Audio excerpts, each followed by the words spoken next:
ધર્મલોક ચેનલમાં આપ સૌનું હાર્દિક સ્વાગત છે અને આજે આપણે મિથુન રાશિના જાતકો માટે આવનારા એક અત્યંત સુવર્ણ સમયની વિગતવાર ચર્ચા કરવા જઈ રહ્યા છીએ। આધ્યાત્મિકતાના આ પવિત્ર મંચ પર આજે આપણે એક એવી ઉર્જા વિશે વાત કરીશું જે મનુષ્યના જીવનમાં સુષુપ્ત શક્તિઓને જાગૃત કરવાનું સામર્થ્ય ધરાવે છે। આપણા પ્રાચીન ઇતિહાસમાં એક અત્યંત પ્રેરણાદાયી કથા મળે છે, જ્યારે પાંડુપુત્ર અર્જુન કુરુક્ષેત્રના રણ મેદાનમાં શસ્ત્રો ત્યાગીને અત્યંત ગ્લાનિ અને મૂંઝવણમાં ડૂબી ગયા હતા। તે સમયે તેમની અંદર અનંત કૌશલ્ય અને પરાક્રમ હોવા છતાં તેઓ પોતાની ક્ષમતા પર શંકા કરી રહ્યા હતા અને કર્તવ્યથી વિમુખ થઈ રહ્યા હતા। ત્યારે ભગવાન શ્રીકૃષ્ણ તેમને ગીતાનો ઉપદેશ આપીને તેમની અંદર રહેલા અજય યોદ્ધાને જાગૃત કરે છે અને તેમને ભાન કરાવે છે કે તારા જેવો ધનુર્ધર આ પૃથ્વી પર બીજો કોઈ નથી અને તારા માધ્યમથી જ અધર્મનો નાશ શક્ય છે।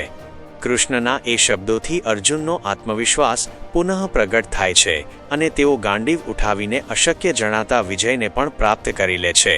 બરાબર આ જ રીતે જ્યોતિષ શાસ્ત્રમાં મંગળ ગ્રહને એ શક્તિશાળી સારથી અને યોદ્ધા માનવામાં આવ્યા છે જે આપણા જીવનના યુદ્ધમાં આપણને વિજય અપાવવા માટે અત્યંત આવશ્યક છે। ઋષિ વ્યાસે મંગળના તેજનું વર્ણન કરતા જણાવ્યું છે કે પૃથ્વીના ખોળે જન્મેલા અને કરોડો વીજળીઓના પ્રભાવ સમાન કાંતિ ધરાવતા મંગળદેવ સર્વશક્તિઓના સ્વામી છે અને તે જ આપણા કાર્યોને સિદ્ધ કરે છે। હવે આ જ પ્રચંડ મંગળદેવ મિથુન રાશિના જાતકો માટે અટકેલા સંઘર્ષોનો અંત લાવવા જઈ રહ્યા છે અને આગામી 15 જાન્યુઆરી 2026મી 23 ફેબ્રુઆરી સુધી મંગળદેવ તમારા અષ્ટમ ભાવમાં બિરાજમાન થશે અને આ સમયગાળામાં તેઓ પોતાની ઉચ્ચ રાશિમાં હોવાથી અત્યંત બળવાન સ્થિતિમાં રહેશે।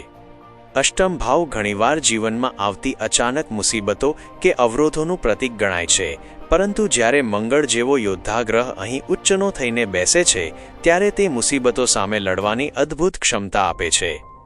જેવી રીતે અર્જુને તમામ ભયનો ત્યાગ કરીને વિજય મેળવ્યો હતો, તેવી જ રીતે તમે પણ તમારી આંતરિક શક્તિનો પરિચય કરાવશો અને નકારાત્મક પરિસ્થિતિઓમાંથી બહાર નીકળીને એક સુરક્ષિત અને સફળ માર્ગ કંડારશો।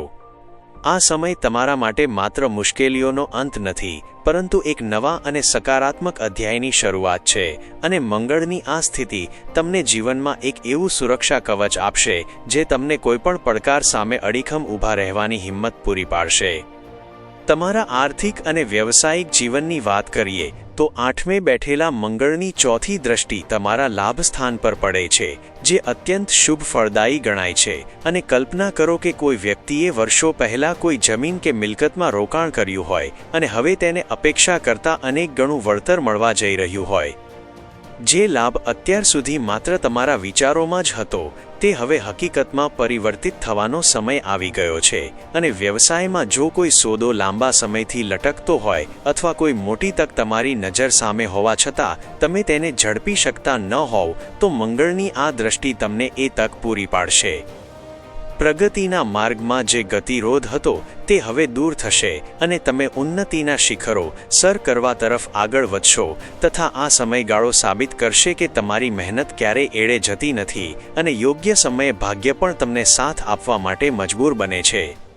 નાણાકીય પાસા પર નજર કરીએ તો મંગળની 7મી દ્રષ્ટિ તમારા ધન ભાવ પર પડી રહી છે, જે પરિવાર અને સંપત્તિનું સ્થાન છે અને આ દ્રષ્ટિ ચંદ્રની રાશિ પર હોવાથી તે આર્થિક સમૃદ્ધિના દ્વાર ખોલનારી સાબિત થશે। જો કોઈ વ્યક્તિએ બેંક લોન માટે અરજી કરી હોય અને તે અટવાયેલી હોય તો હવે તે સરળતાથી મંજૂર થઈ શકે છે અને ફસાયેલા નાણાં પાછા મળવાની પ્રબળ શક્યતા છે તથા તમારી જમા પૂંજીમાં પણ વધારો જોવા મળશે।